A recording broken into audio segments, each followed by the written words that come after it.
अस्सलाम वालेकुम, मैं हूं शाहजेब खानजादा। जब से कौम की बेटी मलाला यूसुफजई पर हमला हुआ है, साजिशी अनासिर नित नई कहानियां घड़ते रहते हैं। किसी ने उस पर होने वाले हमले को ड्रामा करार दिया तो किसी ने इस हमले को प्लान करार दिया।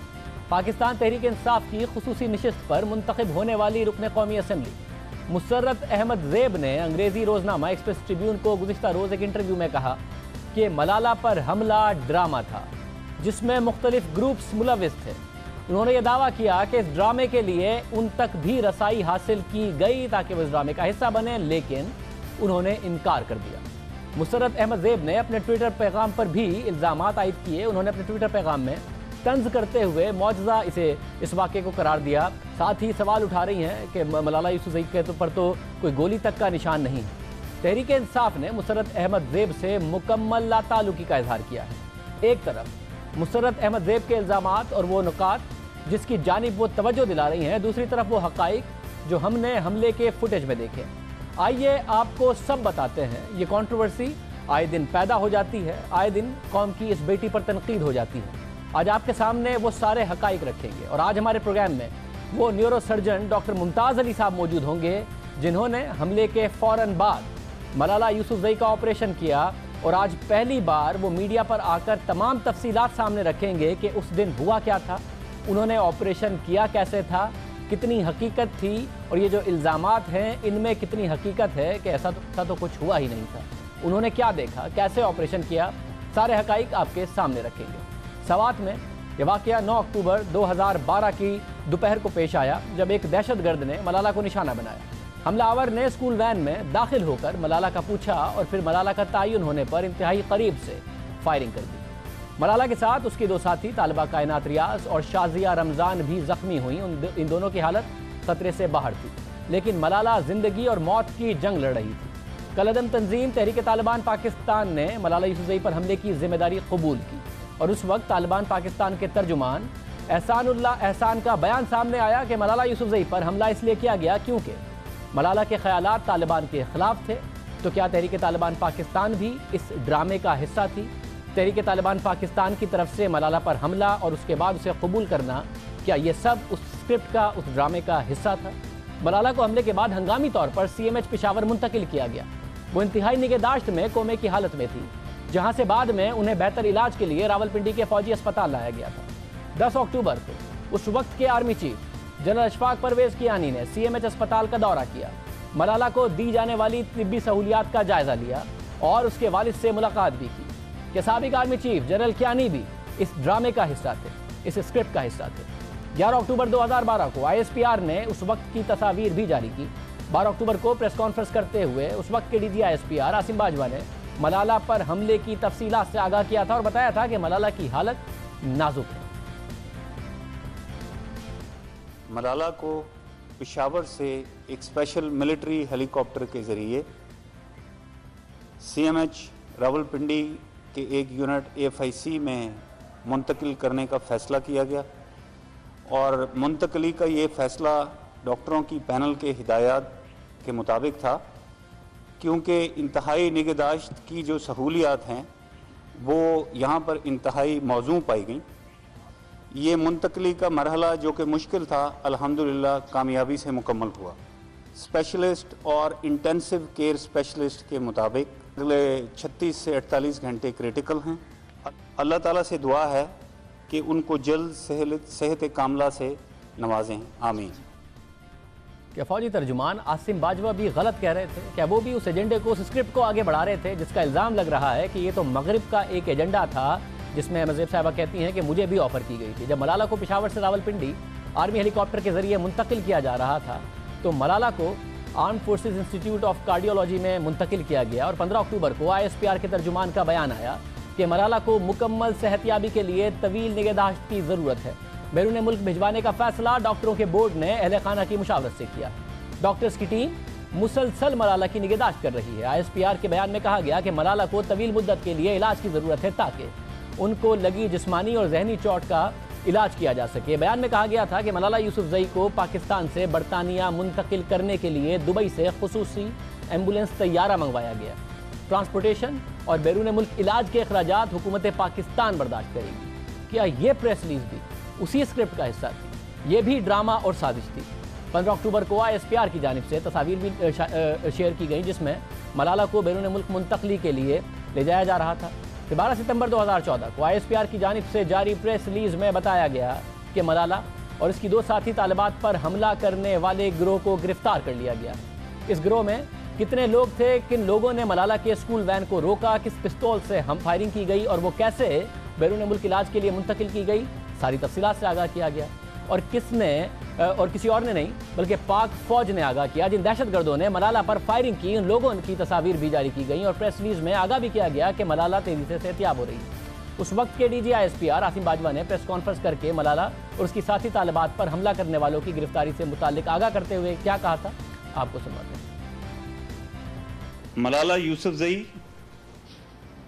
कायनात और शाजिया, इन तीनों बच्चियां जिनके ऊपर एक कातलाना हमला हुआ था सवात में, ये हमला करने वाला गिरोह शनाख्त हो चुका है और गिरफ्तार हो चुका है। क्या ये गिरफ्तारियां भी और ये अनाउंसमेंट भी ड्रामे और स्क्रिप्ट का तसलसल था जो कि पाक फौज के तर्जुमान ने दी, और उससे पहले जो इतनी सारी बातें उनकी तरफ से की गई कि आसिम बाजवा यहाँ भी गलत कह रहे थे।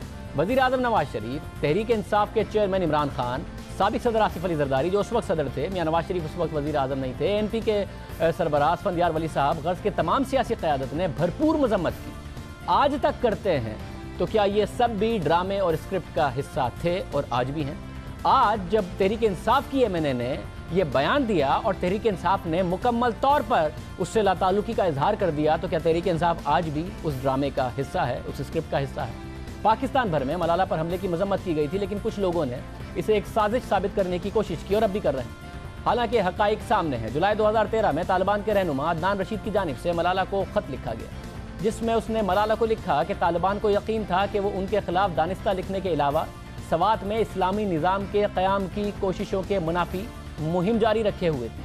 अपने ख़त में जुलाई में मलाला की जानिब से की गई तकरीर का हवाला देते हुए कहा कि वो तालिबान के खिलाफ बोलकर अपनी साबिका गलतियों का यादा कर रही है। क्या अदनान रशीद, जिस पर परवेज़ मुशर्रफ से लेकर पाक फौज और पाकिस्तान के शहरियों पर मुतअद्दिद हमलों का मास्टरमाइंड होने का इल्ज़ाम है, क्या वो भी इस ड्रामे और इस स्क्रिप्ट का हिस्सा था? एक तरफ ये सारे वाक़यात, वो सारे मनाज़िर जो हमने देखे, आपको दिखाए, हुकूमत का बयान हो या ISPR की प्रेस रिलीज या तमाम सियासी जमातें, वो सब मलाला पर हमले की तस्दीक कर रहे हैं। मलाला के साथ ज़ख्मी होने वाली कायनात और शाजिया हमले की तस्दीक कर रहे हैं। क्या वो और उनके वालिदैन भी इस सारे स्क्रिप्ट और प्लान का हिस्सा हैं, वो 2 बच्चियाँ भी? दूसरी तरफ कुछ साजिश अनासिर इस वाक़े को मानने से इनकार कर रहे हैं। आप तनकीद करें, हर किसी को तनकीद का हक है। आप मलाला की बात से मुत्तफिक ना हो, किसी और की बात से मुत्तफिक ना हो, लेकिन इस बात को झुटलाना कि सिरे से ऐसा वाक़या हुआ ही नहीं, हैरान कुन बात है। तहरीक इंसाफ की रुकन मुसर्रत अहमद ज़ेब के ट्विटर पैगाम खबरों में रिपोर्ट हुए और फिर से एक बहस छिड़ गई।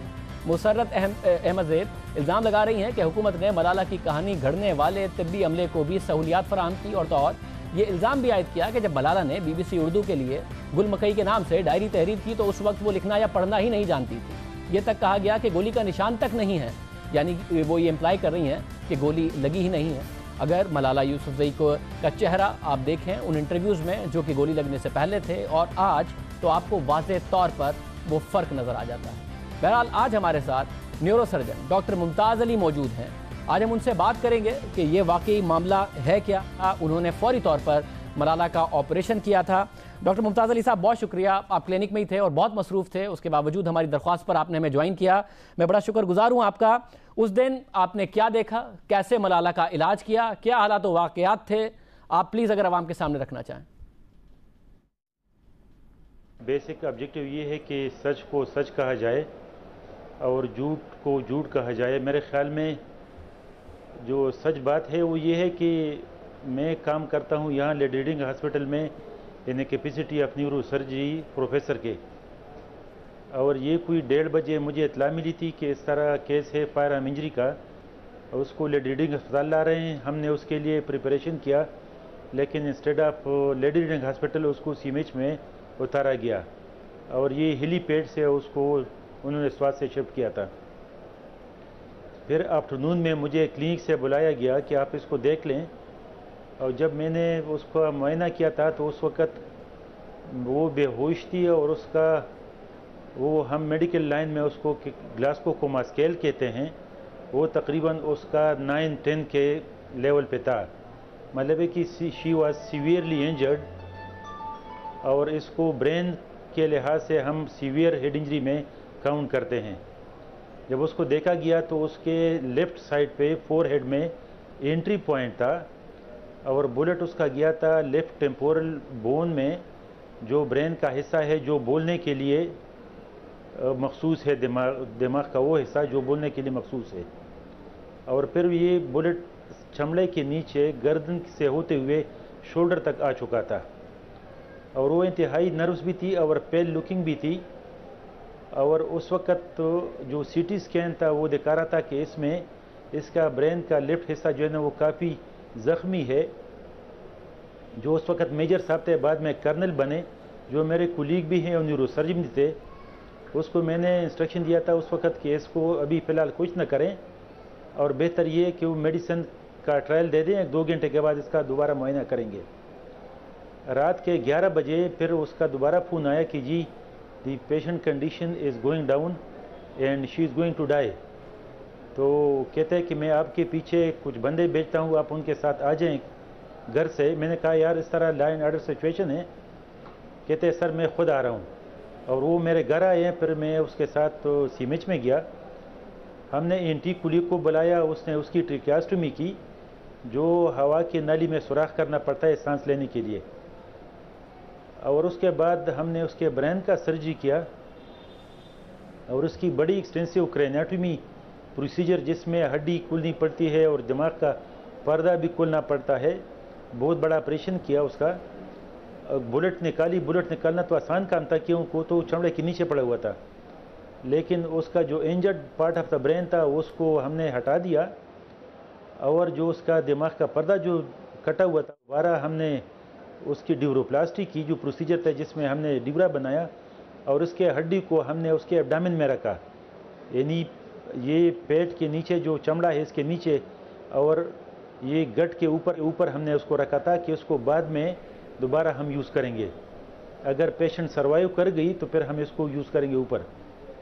यही कंडीशन थी। उसके बाद कोई मेरे ख्याल में 4 बजे सर्जरी हमने ख़त्म की थी, 4 साढ़े 4 बजे, और फिर उसको हमने आईसीयू में शिफ्ट किया।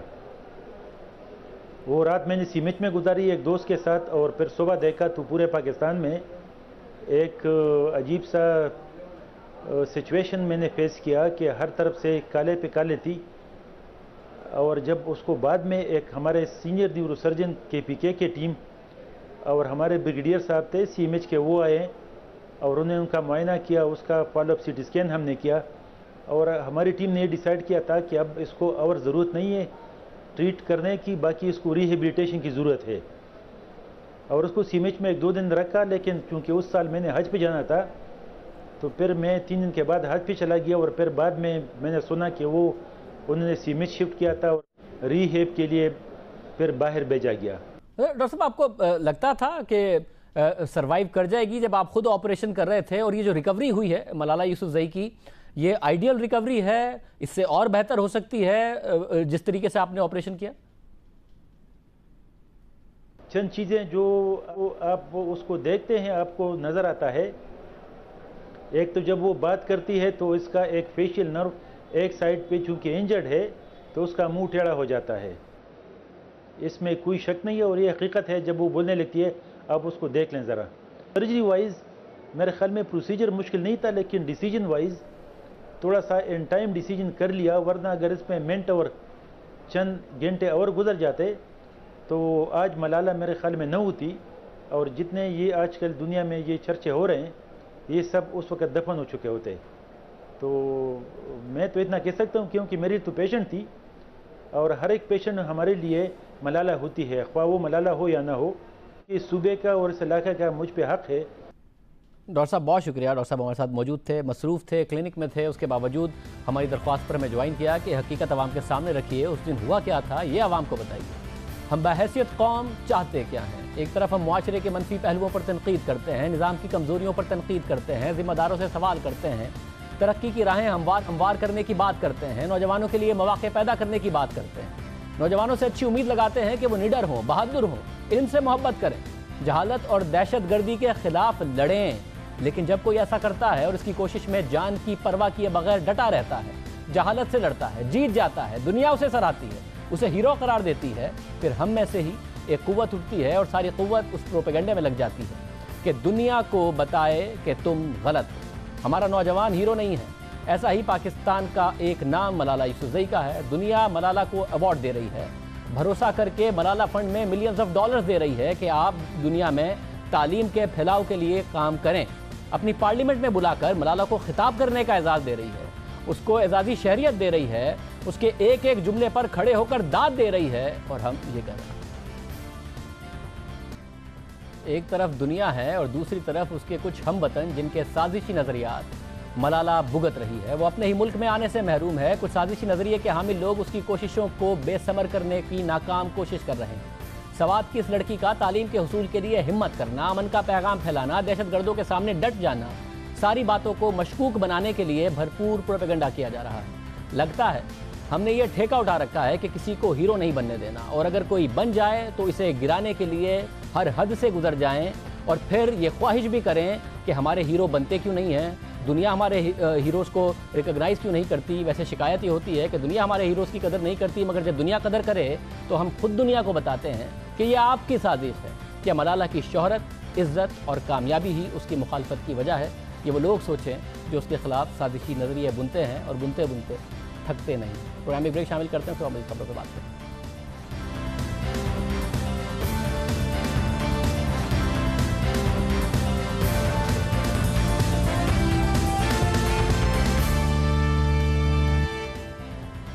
पाकिस्तान तहरीक इंसाफ को गैर मुल्की फंडिंग के इल्जामात का सामना है।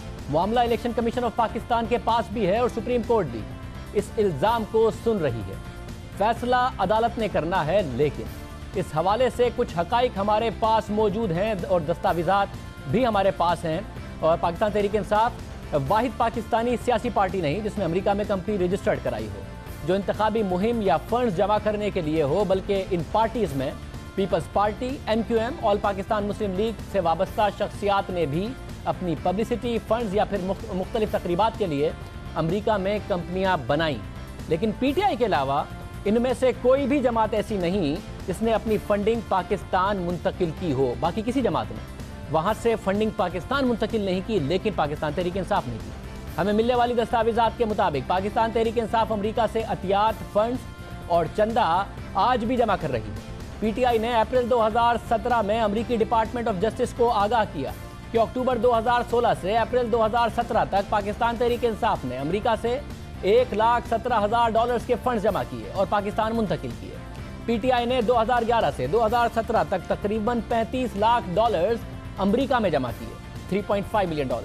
ये रकम जमा करने और पाकिस्तान भिजवाने के लिए पाकिस्तान तहरीक इंसाफ ने 2 कंपनियां कायम की। पहली कंपनी अमरीकी शहरी मोहम्मद अन खान ने PTI US LLC के नाम से 2010 में कायम की, जिसका रजिस्ट्रेशन नंबर 5975 था। पाकिस्तान तहरीक इंसाफ की दूसरी फर्म का रजिस्ट्रेशन नंबर 6160 है। दस्तावेज़ात के मुताबिक पाकिस्तान तहरीक इंसाफ ने 2016 में अमेरिका से $75,000 जमा किए। 2015 में $4,01,956 पार्टी फंड में आए। 2014 में 90,000, जबकि 2010 से 2013 तक $23,50,000 अमेरिका से जमा किए गए। हमारी तहकीकात के मुताबिक Pakistan Tehreek Insaf, peoples party APML यानी कि मुशर्रफ साहब की पार्टी और MQM ने इलेक्शन कमीशन में जमा कराए गए गोशवारों में बैरून मुल्क कंपनी से मुतालिक कोई मालूमात नहीं दी, जिसमें एक टेक्निकल मसला है जिसे बादी नज़र में पॉलिटिकल पार्टीज ऑर्डर 2002 की खिलाफ वर्जी करार दिया जा रहा है। लेकिन सियासी पार्टियों की बैरून मुल्क फंडिंग, अतियात और चंदा जमा करने से मुतालिक पाकिस्तानी कवानीन वाज़े भी नहीं है, मुकम्मल तौर पर वाज़े नहीं है, और इस हवाले से हतमी फैसला सुप्रीम कोर्ट और इलेक्शन कमीशन को ही करना है। दस्तावेज़ात के मुताबिक MQM ने अमेरिका में कंपनी तो बनाई, लेकिन फंडिंग से मुतालिक कोई मालूमात नहीं। इसी तरह ऑल पाकिस्तान मुस्लिम लीग की जानिब से अमेरिका में हज़ारों डॉलर्स फंड्स तो जमा किए गए, लेकिन पाकिस्तान नहीं मुंतकिल हुए, बल्कि इस रकम से परवेज़ मुशर्रफ को ही अमेरिका बुलाकर तकरीबात मुनक़िद की गई।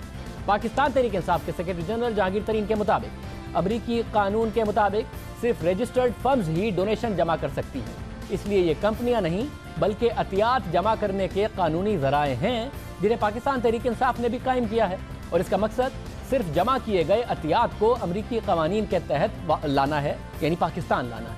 पाकिस्तान की सियासी जमातों की बैरून मुल्क कंपनियों और फंडिंग पर और इसके हवाले से क्या तफसीलात हैं ये भी हम आपके सामने रखेंगे। मगर यहाँ जो मामला है वो ये है कि अगर तहरीक इंसाफ को अमेरिका या किसी दूसरे मुल्क में या अमेरिका में फंडिंग करनी है, ख़ासतौर से अमेरिका में, तो उसे एक कंपनी बनानी पड़ेगी। ऐसे नहीं हो सकता कि डायरेक्टली एक अकाउंट खोले, उसमें फ़ंड आ जाएं और वो पाकिस्तान मुंतकिल हो जाएं। एक कंपनी बनानी पड़ेगी। जब टेक्निकल मसला था, ये इलेक्शन कमीशन को बताने में क्या हर्ज है जब पाकिस्तान तहरीक इंसाफ को ओवरसीज़ पाकिस्तानी इतनी बड़ी तादाद में फ़र्ज देते हैं। और जो डॉक्यूमेंट्स हमारे सामने आए हैं उसमें हमने बाकायदा तौर पर तफसीलात देखी हैं कि 1,000, 5,000, 10,000 डॉलर से लेकर बहुत सारे जो बैरून मुल्क मुकीम पाकिस्तानी हैं उन्होंने पाकिस्तान तहरीक इंसाफ को फंड्स दिए हैं और ये डॉक्यूमेंट्स इस वक्त आपके सामने हैं। तो फिर जब ये बात साबित हो रही है कि बैरून मुल्क मुकीम पाकिस्तानियों ने ये फंड्स दिए, तो इस बात को, इस केस को ख़त्म फ़ौरन पाकिस्तान तहरीक इंसाफ क्यों नहीं कर रही? ये तहरीक इंसाफ से पूछेंगे, लेकिन मज़ीद तफसीलात जाहिद गिशकोरी से जानते हैं। जाहिद, बहुत शुक्रिया। जाहिद, ये क्या मामला है? बाहर कंपनी बनी, कैसे फ़ंड आए, क्या टेक्निकलिटीज़ हैं इस मामले की?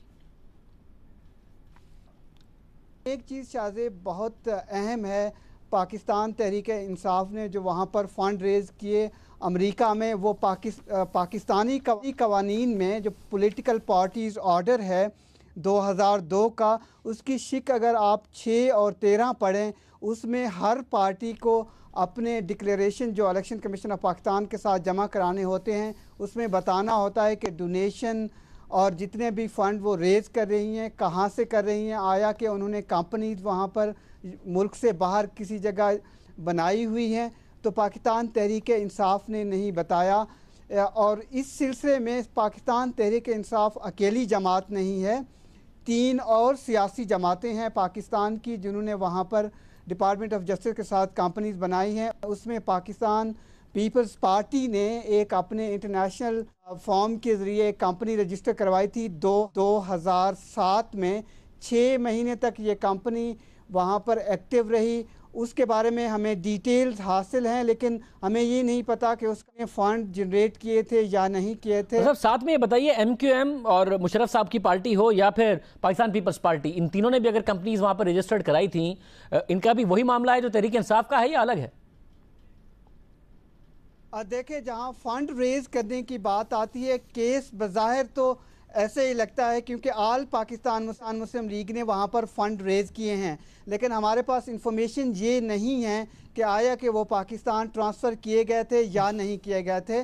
जिस तरह मुत्तहिदा कौमी मूवमेंट है, उसने भी अपनी एक कंपनी वहाँ पर रजिस्टर करवाई है। 6 साल से ये कंपनी अपने गोशवारे वहाँ पर जमा करवा रही है, लेकिन हमारे पास जो डॉक्यूमेंट में हैं उससे हमें बज़ाहिर नहीं मालूम होता कि ये कितने फ़ंड वहाँ रेज़ किए गए हैं। इसके अलावा जो तीसरी पार्टी है पाकिस्तान पीपल्स पार्टी, उसने भी कंपनी बनाई थी, लेकिन फ़ंड कितने जनरेट किए हैं ये हमें नहीं मालूम। और इन तीनों जमातों ने इलेक्शन कमीशन ऑफ पाकिस्तान को तहरीक इंसाफ की तरह ये नहीं बताया कि फ़ार्म उन्होंने अमेरिका में अपनी कंपनियां बनाई थी पार्टी की पब्लिसिटी के लिए या पार्टी की कैंपेन चलाने के लिए, ना सिर्फ अमेरिका में बल्कि यहाँ पाकिस्तान में भी।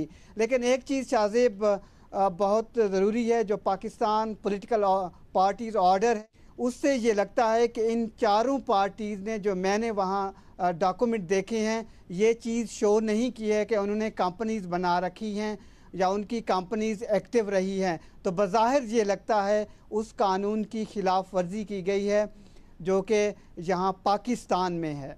बहुत शुक्रिया जाहिद गिशकोरी, इस हवाले से तफसीलात बता रहे थे।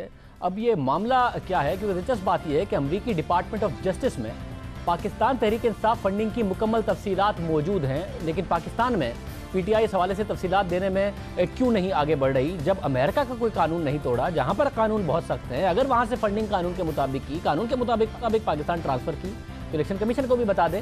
फवाद चौधरी साहब हमारे साथ मौजूद है, रहनुमा पाकिस्तान तहरीक इंसाफ। चौधरी साहब बहुत शुक्रिया। चौधरी साहब, जब अमेरिका का कोई कानून नहीं तोड़ा, फंडिंग आपने ली है, वहाँ पर फंडिंग जमा करने के लिए लाजमी है कि आपको एक कंपनी बनानी पड़ेगी। अगर वो कंपनी आपने नहीं बताई थी इलेक्शन कमीशन ऑफ पाकिस्तान में, तो टेक्निकल मामला है ना, बताएं इलेक्शन कमीशन को जो भी सच है, जो भी मामला है, बात आगे बढ़ाएं। जो फंडिंग की तफसीलात हैं वो भी हमने हासिल की हैं, दिए अगर आपको बैरून मुल्क मुकीम पाकिस्तानियों ने पैसे और बाकायदा तौर पर 5-5, 10 हज़ार डॉलर करके दिए हैं, तो टाल मटोल क्यों कर रहे हैं? मामले को क्लियर कराएं।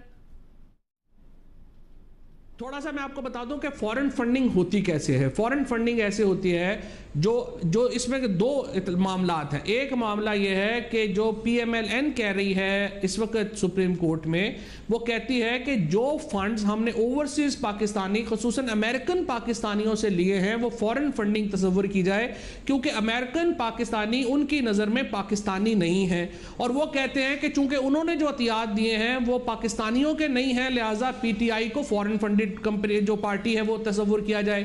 اب ہمارا استدلال اس کے اوپر یہ ہے کہ $20 بلین جو ہے وہ پاکستان کے باہر سے اوورسیز پاکستانی ہمیں بھیجتے ہیں, اور اوورسیز پاکستانی اتنے ہی پاکستانی ہیں جتنے کہ پاکستان کے اندر رہنے والے پاکستانی ہیں, اور آپ نے ان کو بحیثیت ووٹر لسٹوں میں درج کیا ہوا ہے. لہٰذا آپ یہ ڈسٹنکشن نہیں کر سکتے کہ وہ پاکستانی غیر پاکستانی ہے اور وہ فنڈ نہیں کر سکتے. ایک تو نقطہ جو ہے ان کا وہ یہ ہے.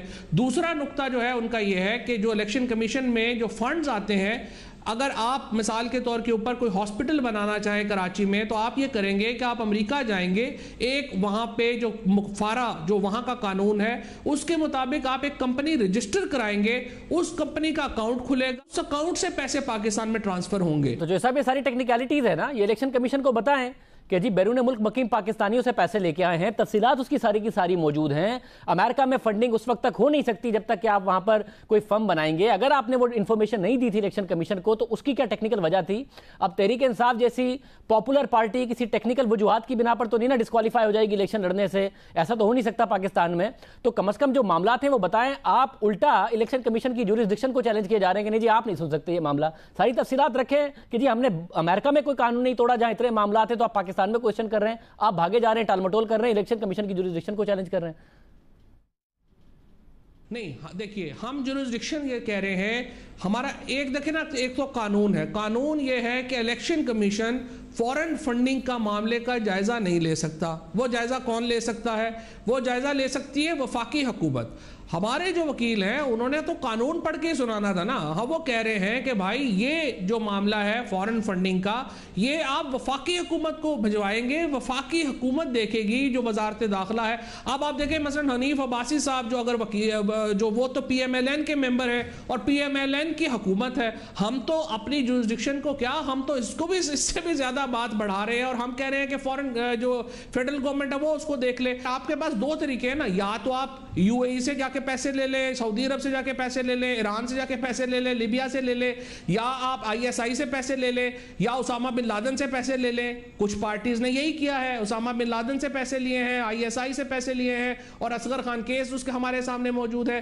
ایک پی ٹی آئی کا ماڈل ہے. پی ٹی آئی بڑی اس طرح کے لوگوں سے فنڈنگ نہیں کرتی, ہم چھوٹے بے شمار لوگوں سے چھوٹی چھوٹی فنڈنگ کرتے ہیں.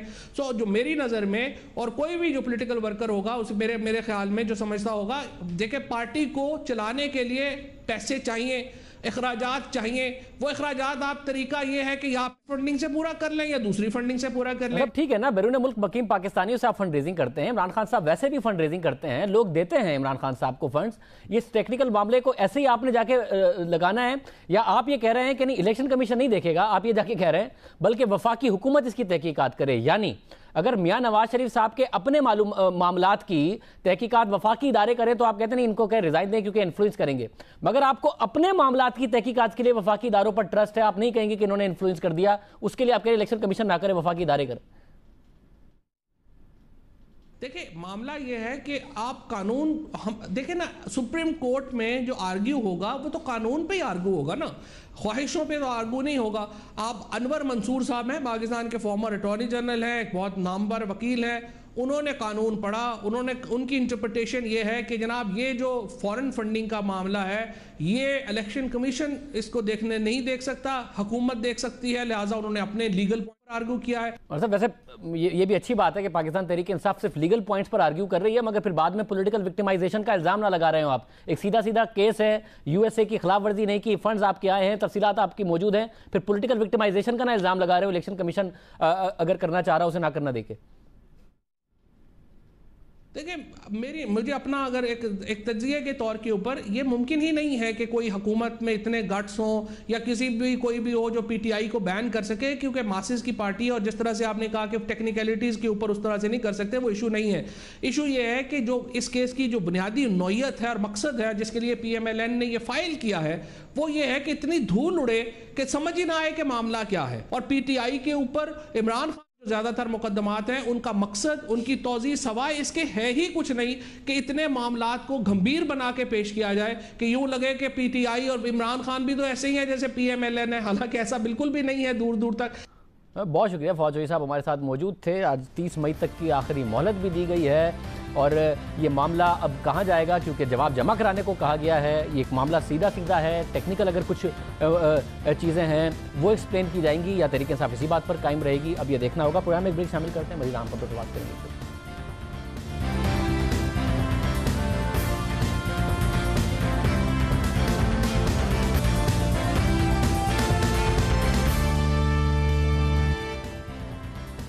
कल रात बरतानिया में एक दिल दहला देने वाला वाक़या पेश आया। बरतानवी शहर मैनचेस्टर में वाक़ ब्रिटिश एरिना में एक कॉन्सर्ट जारी था जिसमें ना सिर्फ बरतानिया के लोग मौजूद थे बल्कि पूरे यूरोप से हर उम्र के लोग इस कॉन्सर्ट में शिरकत करने आए थे और इस हमले ने सवाल उठा दिए हैं। इस हमले की जो जिम्मेदारी कबूल की गई है उसने भी सवाल उठा दिए। बरतानवी वक्त के मुताबिक रात 10:30 बजे ये कॉन्सर्ट इख्तिताम को पहुंचा और लोग बाहर निकल रहे थे कि हॉल के बैरूनी इलाके में जहां पहले से कंसर्ट में शिरकत करने वाले लोगों का हुजूम मौजूद था, वहां अचानक एक जोरदार खुदकुश धमाका हुआ जिसके नतीजे में अब तक की इतलात के मुताबिक 22 अफराद हलाक और 59 से ज़ायद जख्मी हो चुके हैं। शुरू में बरतानवी मीडिया को, अमेरिकन मीडिया को ये नहीं समझ में आ रहा था कि हमला कैसे हुआ है, कोई गैस सिलेंडर का मामला है, कोई दूसरा वाक़या हुआ है, कोई आईडी था या फिर खुदकुश हमलावर था, किस तरीके से ये हमला हुआ। मगर उसके बाद जैसे जैसे सूरत हाल क्लियर होते गई तो बात और आगे बढ़ी, मगर फिर धमाके की जिम्मेदारी दाइश ने कबूल कर ली। खुदकुश हमलावर की शनाख्त 23 साला सलमान आब्दी के नाम से हुई है जिसके ख़ानदान ने लीबिया से क़ज़ाफ़ी हुकूमत के दौरान पनाह गज़ीन की हैसियत से बरतानिया में हिजरत की थी। धमाके के बाद ब्रिटिश एरिना के बाहर दिल दिला देने वाले मनाजिर थे। हर तरफ लाशों का ढेर था, हर तरफ चीखों पुकार थी। लोग अपने अजीज़ों को ढूंढते रहे और अब तक की इतलात के मुताबिक काफ़ी बच्चे जो इस कॉन्सर्ट में मौजूद थे वो अब तक लापता हैं, जिनके वालिदैन सोशल मीडिया पर उनकी तस्वीर शाया करके मालूमात हासिल करने की कोशिश कर रहे हैं। बरतानवी वज़ीर आज़म थेरेसा मे ने इस हमले के बाद अपनी इंतखाबी मुहिम को मुअत्तल करते हुए कहा कि यह बरतानिया में अब तक होने वाला बदतरीन हमला था। इस हमले को 2005 से लेकर अब तक बरतानिया का सबसे बड़ा दहशतगर्द हमला करार दिया जा रहा है, मगर इसको एक ख़ास तनाजुर में भी देखा जा रहा है क्योंकि माजी के हमलों की जिम्मेदारी अलकायदा ने कबूल की थी, अब जिम्मेदारी दाइश की तरफ से कबूल की गई है। यूरोप को पहले ही खतरा है कि दाइश एक बहुत बड़ा खतरा बनती जा रही है। बरतानिया में 2005 में दहशतगर्दों की जानिब से लंदन के ज़ेर ज़मीन सफरी निज़ाम को निशाना बनाया गया था और इन खुदकश हमलों में 52 अफराद हलाक हो गए थे। दाइश की जानिब से इस हमले की जिम्मेदारी के बाद मगरबी ममालिक में अब एक तशवीश की लहर दौड़ गई है क्योंकि गुज़िश्ता कुछ अरसे से यूरोप में दहशतगर्दी के वाक़यात हो रहे हैं। जुलाई 2016 में फ्रांस के कौमी दिन के मौके पर एक शख्स ने ट्रक के जरिए 84 अफराद को कुचल कर हलाक कर दिया और उसकी जिम्मेदारी फिर दाइश के हवाले से आई। मार्च 2016 में बेल्जियम के दारुल हुकूमत ब्रसल्स का हवाई अड्डा और शहर का मेट्रो स्टेशन 3 खुदकुश धमाकों का निशाना बना। इन हमलों में 34 अफराद हलाक हुए। फिर दाइश की बात आई। फ्रांस का दारुल हुकूमत पेरिस 13 नवंबर 2015 को धमाकों और फायरिंग से गूंज उठा। शहर के 6 मकामात पर शिद्दत पसंदों ने रेस्टोरेंट, मौसीकी की तकरीब और फुटबॉल स्टेडियम को निशाना बनाया। इन हमलों में 130 अफराद हलाक हुए। फिर जिम्मेदारी दाइश ने कबूल की। इसके अलावा भी दहशतगर्दी के वाक़यात हैं और मैनचेस्टर में दहशतगर्दी का ये वाक़या बरतानवी सिक्योरिटी एजेंसीज़ के लिए एक चैलेंज है और बरतानवी मीडिया इस हवाले से अब तज्ज़िये कर रहा है, अमरीकी मीडिया इस हवाले से तज्ज़िये कर रहा है कि जितना सोचा और समझा गया था कि दाइश का जो फुटप्रिंट है वो उससे ज़्यादा गहरा तो नहीं हो गया है पूरे यूरोप में और इस किस्म के मज़ीद हमले तो नहीं होंगे और इसके हवाले से क्या इक़दाम करने की ज़रूरत है। तो हम एक ब्रेक शामिल करते हैं, उसके बाद मेरी खबर के बाद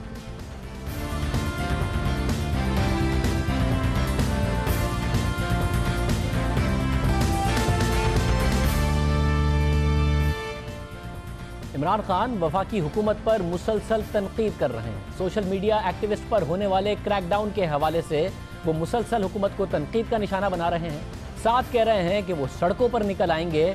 साथ ही पाकिस्तान तहरीक इंसाफ के रहनुमाओं ने ना सिर्फ PTI के लोगों के लिए जिनको बुलाया गया था FIA की तरफ से, उनके लिए आवाज़ उठाई। फवाद चौधरी साहब, पाकिस्तान तहरीक इंसाफ के रहनुमा, ने कहा कि नून लीग के लोगों के साथ भी हम खड़े होंगे।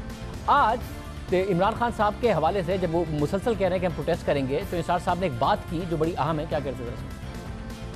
PTI की तरफ से आया कि हम तो सड़कों में निकल आएंगे। मेरा ख्याल है कि वो अगर मुझसे बढ़ के नहीं तो मेरे जितने मुसलमान हैं, एक नज़र उस ब्लास्फेमस मटीरियल को पढ़ ही लेते या देख ही लेते तो फिर उनको ये धमकी देने की ज़रूरत पेश ना आती।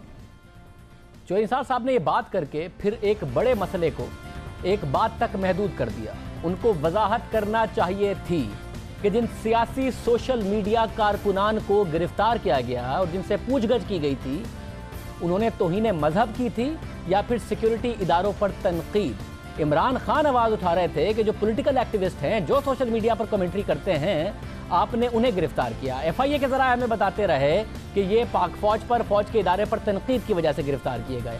आज चौधरी निसार साहब कह रहे हैं कि वो मवाद अगर आप देख लें और आप भी मुसलमान हैं, चौधरी निसार साहब मुल्क के वज़ीर दाखिला हैं और इस बात की उम्मीद की जाती है कि वो इस बात की हसासियत को भी समझते हैं। कुछ अर्सा पहले जब ब्लॉगर्स का मामला आया, उस वक्त भी उन्होंने इसी किस्म के अल्फाज कहे थे। फिर एम्बेसडर्स की एक कॉन्फ्रेंस भी बुलाई थी, उसके बाद कहा था कार्रवाई की जाएगी। अब जब पर उन पर भरपूर तनकीद हो रही है कि आपने सोशल मीडिया पर जो पॉलिटिकल कमेंट्री करते हैं लोग, उन पर क्रैक डाउन किया है, इमरान खान कह रहे हैं कि वो सड़कों पर आएंगे, तो चौधरी निसार साहब ने ये बात करके क्या वो इस बात का इशारा कर रहे हैं कि जो पॉलिटिकल एक्टिविस्ट हैं वो भी ब्लास्फेमी कर रहे थे? क्या चौधरी निसार साहब इस बात को वाज़ेह ना करके क्या इस मामले की हसासियत को ना जानने का इदराक ये बात कर रहे हैं? उनकी जान को खतरा पड़ सकता है। जो पॉलिटिकल एक्टिविस्ट पाकिस्तान तहरीक इंसाफ के और नून लीग के गिरफ्तार किए गए, ज़्यादा बेहतर ना होता कि बता देते कि इन लोगों ने पाक फौज के खिलाफ ये बात की थी या ये मामला किया गया था, बनिस्बत इसके कि ये बात करते। और इतनी वेग बात उनकी तरफ से की गई है जिसके हवाले से सवालात उठ रहे हैं, क्योंकि ये मामला चंद अफराद तक महदूद नहीं है और सिर्फ चंद लोग यहाँ इज़हार ख्याल नहीं करते सोशल मीडिया पर। ऐसी सूरत हाल में सोशल मीडिया इस्तेमाल करने वालों में तशवीश पाई जाती है। अगर बात की जाए और ये आवाज़ उठ रही है कि जिन लोगों को बुलाया FIA में इंक्वायरी की गई, क्या उनको हैरेस किया गया, ये हैरेसमेंट सिर्फ उन लोगों की नहीं है जिन्हें बुलाया गया था, ये उन लोगों की भी है जो तमाम सोशल मीडिया इस्तेमाल करते हैं, क्योंकि किसी को मालूम ही नहीं है कि अब वो क्या लिख सकते हैं, क्या नहीं लिख सकते, क्या तज़हीक में आता है, क्या तौहीन में आता है, क्या तनकीद में आता है, पाकिस्तान के इदारों के बारे में क्या बात कर सकते हैं, क्या नहीं कर सकते। क्योंकि पाकिस्तान के वज़ीर दाखिला ने, क्योंकि पाकिस्तान के वज़ीर दाखिला के मातहत इदारे FIA ने अभी तक बताया ही नहीं है कि जिन लोगों को गिरफ्तार किया गया था उन्होंने आखिर कहा क्या था। अब से कुछ दिन पहले तक कहा जा रहा था कि उन्होंने पाक फौज पर तनकीद की थी, तो बता देते कि ये किया था जो कानून की खिलाफ वर्जी है, जिसकी वजह से इमरान खान साहब को सड़कों पर आने की धमकी नहीं देनी चाहिए। मगर चौधरी निसार साहब ने एक अलग रास्ता इख्तियार करते हुए कहा कि अगर इमरान खान भी देख लें और वो ब्लास्फेमी की बात करके और उन लोगों की ज़िंदगी खतरे में डालने वाली बात है जिन लोगों को FIA में बुलाया गया था, बहुत बेहतर होगा कि चौधरी निसार साहब इस मामले को क्लियर करें, क्योंकि अपने अपने घरों में बैठे लोग जो सोशल मीडिया को इस्तेमाल करते हैं उन्हें भी पता हो कि जिन्हें बुलाया गया उन्होंने क्या बाउंड्रीज क्रॉस की थी ताकि वो ना करें, क्या लॉ तोड़ा था ताकि वो ना तोड़ें। हुकूमत को तनकीद और तज़लील में फ़र्क करना होगा, हम पहले भी कह चुके हैं, और तनकीद और तौहीन में फ़र्क होता है। तामीरी तनकीद और तनकीद की आड़ में मनफी प्रोपेगेंडे में फ़र्क होता है। इसलिए जो भी कार्रवाई हो इस फ़र्क को सामने रखते हुए हो और मुल्क के वज़ीर आला बयान दें तो फिर स्पेसिफिक होकर बयान दें कि किसने ब्लास्फेमी की, किसने पाक फौज के खिलाफ प्रोपेगेंडा किया, किसने कहाँ कानून तोड़ा, ना कि एक जनरल स्टेटमेंट दें जिसमें तमाम गिरफ्तार अफराद के हवाले से सवालात पैदा होना शुरू हो जाए। और पाकिस्तान में ये मामला वैसे ही बहुत हसास है।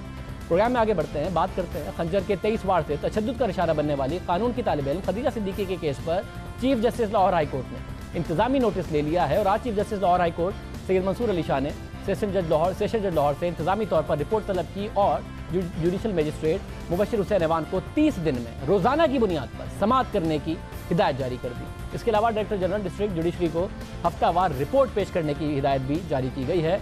खदीजा सिद्दीकी का मामला हमने उठाया और हम आपको फिर बताता चले कि उसको उठाने की वजह ये थी, हमने उस दिन भी आपको बताया था कि कुछ मुआशरे में जुर्म ऐसे होते हैं जो मुआशरे में बुराई बन सकते हैं, जिससे एक ये पैगाम जा सकता है सबको कि आप ताकतवर हैं या किसी ताकतवर के बेटे हैं, तो फला ताकतवर का बेटा बच गया तो आप भी यही काम करके बच सकते हैं। तो इस बुराई को रोकने के लिए लाजमी है कि जो पहला जुर्म है उसके खिलाफ बाकायदा तौर पर कार्रवाई हो, चाहे वो किसी वडेरे के बेटे के हवाले से हो, चाहे वो किसी बड़े वकील के बेटे के हवाले से हो, और उसमें कानून की में पेशरफ्त में रुकावट डाली जा रही हो। इस यही वजह थी इस केस को उठाने की भी। बड़ा खुशाइंद है कि chief justice Lahore high court की तरफ से इसका नोटिस भी लिया गया है। आज के प्रोग्राम में इतना ही, आपसे कल के प्रोग्राम में मुलाकात होगी। रात दीजिए, अल्लाह।